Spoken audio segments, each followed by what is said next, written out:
Olá pessoal, muito boa noite a todos. Sejam bem-vindos mais uma vez ao canal do professor Igor Maquieira, Meio Ambiente e Clima. Hoje, sexta-feira, 22 horas. Bom, você que está chegando agora, não é inscrito no canal, inscreva-se, ative as notificações, deixe seu like aí. E puder, colabore com o canal, o link está na descrição.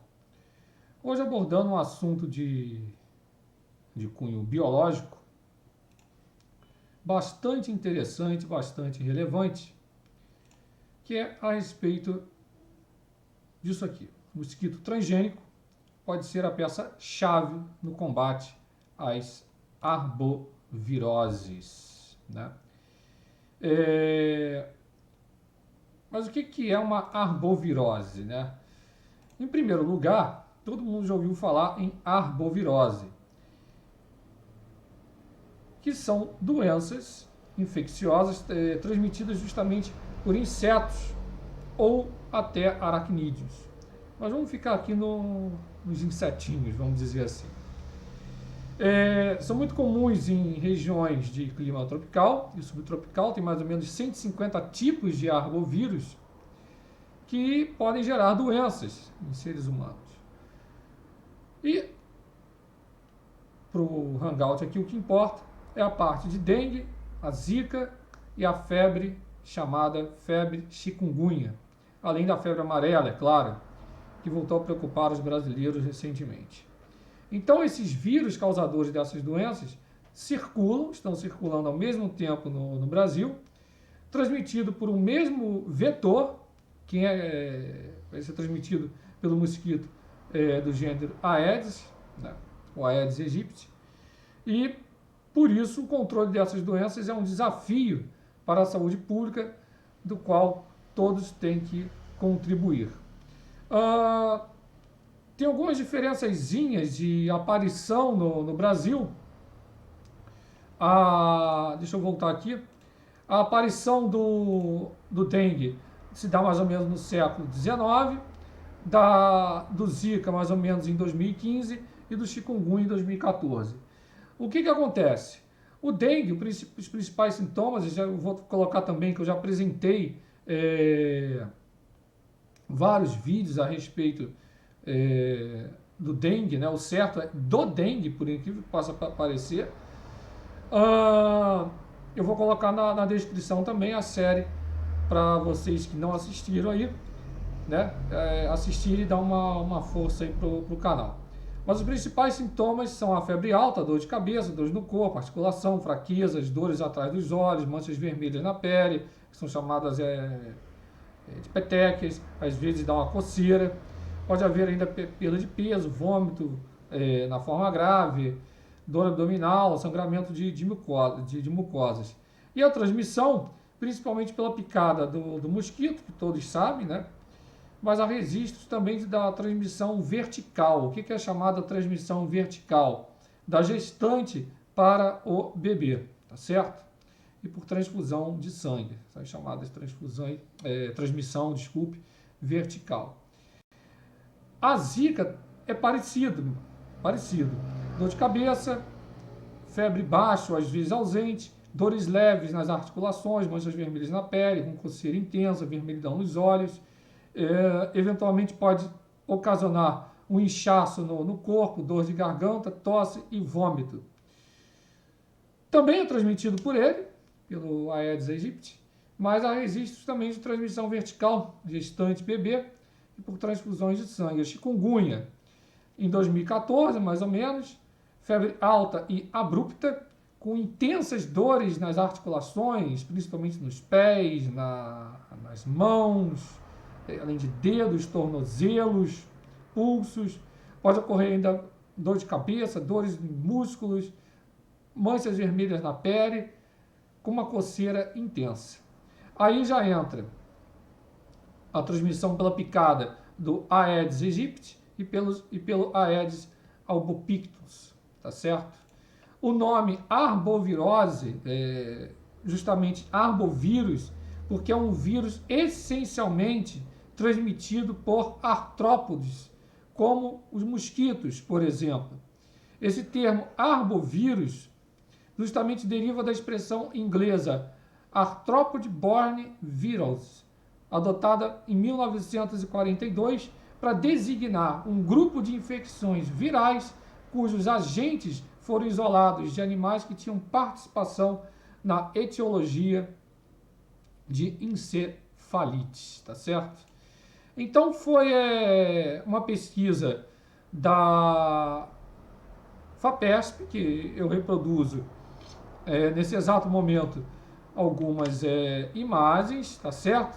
Essa imagem no canto da sua esquerda, com esses pernilongozinhos,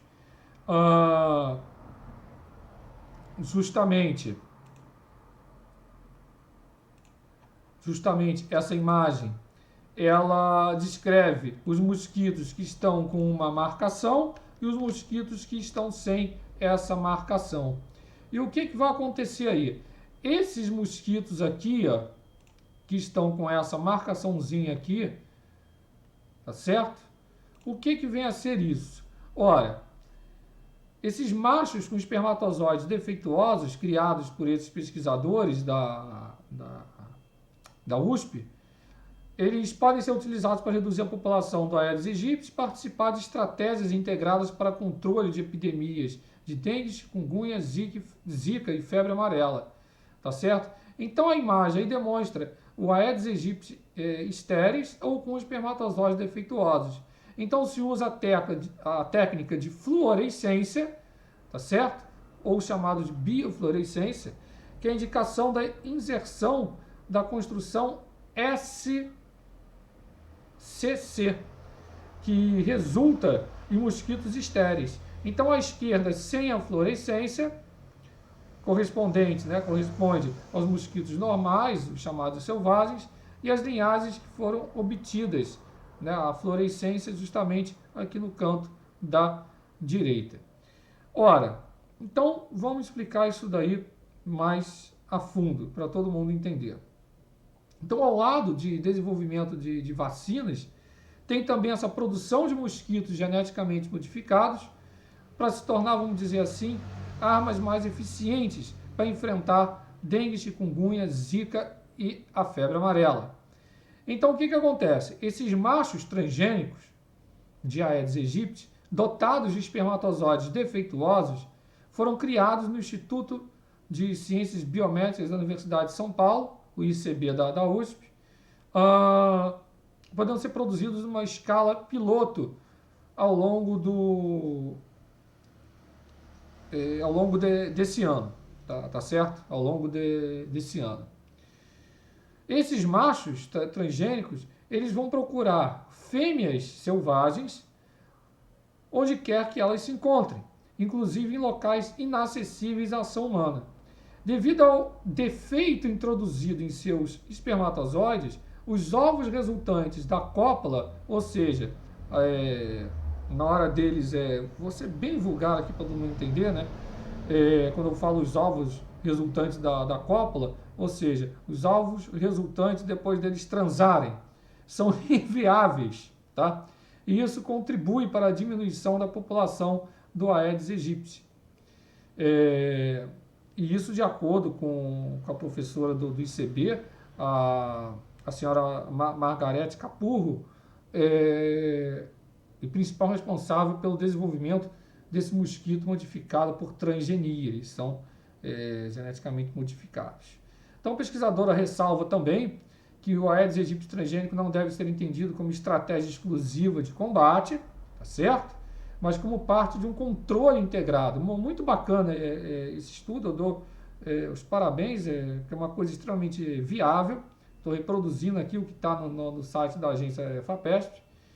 Então isso vai da educação da população, é óbvio, ao desenvolvimento de vacinas, vários testes, é óbvio, passando pela eliminação de potenciais criadores, que todo mundo já conhece, plástico, depósito de lixo, garrafas, pneus, caixa d'água, e uso de larvicidas e inseticidas, além de agentes protetores como repelentes e etc. Então esse mosquito realmente ele é bem brasileirinho.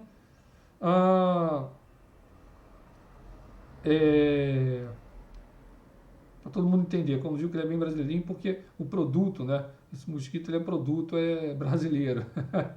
Seu desenvolvimento teve financiamento da FAPESP, da Agência Internacional de Energia Atômica, inclusive a organização autônoma no âmbito da ONU, né? Por isso, em vez de ser apropriado por empresa privada, com objetivo de lucro, ele deve ser distribuído gratuitamente pela ONU para os 44 países envolvidos no controle de mosquitos. Inclusive, ela argumentou que não cabe requerer patente, pois a tecnologia deve ser doada para qualquer país que a queira adotar. Bacana isso daqui, na minha opinião, na minha visão, porque você pode colocar isso daqui justamente em lugares, vamos dizer assim, com uma certa carência, né? Principalmente lugares com carência financeira. Então, ela diz que foi concluída a fase 1 da pesquisa. Isso daqui foi em 2018, tá? Em 21 de junho de 2018, que a agência FAPESP divulgou isso daqui. Então, a fase 1 foi concluída com a produção do mosquito no campus da USP, no laboratório. Aí ela fala aqui também que no próximo verão a fase 2, que é o teste em aula de campo. Os mosquitos estão confinados em espaços grandes, com 3 metros quadrados de base, imersos no ambiente natural. O objetivo é saber se eles sobrevivem e são capazes de copular na presença de ventos e de chuvas, tá certo? E esse é um teste importante, pois quando fazemos uma modificação genética, além das características de interesse, podemos induzir também características indesejáveis. Características indesejáveis. Explicou Capurro, que conduziu o projeto de pesquisa, avaliação e melhoramento de linhagem transgênica de Aedes aegypti para controle de transmissão de dengue, apoiado pela FAPESP. A fase 2 ser realizada na biofábrica da Moscamed Brasil, em Juazeiro, uma instituição parceira deles, sem fins lucrativos, criados com base no programa da Agência Internacional de Energia Atômica para o desenvolvimento de variedades estéreis da mosca da fruta do Mediterrâneo, daí o nome Moscamed. Então, o programa já inspirou a criação de várias biofábricas para a produção de insetos transgênicos ao redor do mundo. Então, fala aqui também que se tudo correr bem na transição de 2019 para 2020, poderemos ingressar na fase 3, que será a produção da Aedes aegypti geneticamente modificada em escala piloto, em quantidade de aproximadamente 500 mil de indivíduos por semana. Nessa fase, o produto poderá receber ainda alguns ajustes. A etapa seguinte será a implementação da estratégia em grande escala. Para isso, a biofábrica de Juazeiro já tem uma capacidade instalada para produzir 14 milhões de mosquitos transgênicos por semana. Aí fala aqui também que, porém, a produção em Juazeiro ou em outro lugar depende de várias considerações logísticas que precisam contabilizar custos de produção, os custos de transporte, contratação, treinamento pessoal qualificado. Aí fala que a intenção é integrar a tecnologia pronta, entregar a tecnologia pronta para o Ministério da Saúde e outros ministérios, para que, se houver interesse, seja criado um programa voltado para a implementação. Como o produto será entregue também à ONU, mesmo que o Brasil decida não implementar o programa, outros países poderão implementá-lo, disse Capurro. Então tá aqui, gente, eu vou colocar a tela inteira para vocês visualizarem melhor. Então tem um esqueminha bem didático, ó. A primeira condição e a segunda condição, uma com o gene ativado e a outra com o gene desativado. Então, produção de esperma, molécula e antídoto. E aqui a mesma coisa também, sendo que um com o gene ativado e o outro com o gene desativado. Então, eu tenho machos e fêmeas, tá certo? Com o mosquito transgênico, tá certo?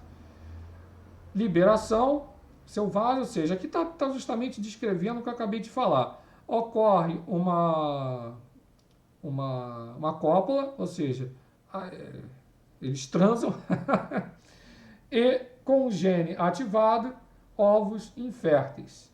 Com o gene desativado, ovos férteis. tem aqui um esqueminha um pouquinho melhor, tá certo? Isso aqui foi até o jornal Folha de São Paulo que colocou isso daqui.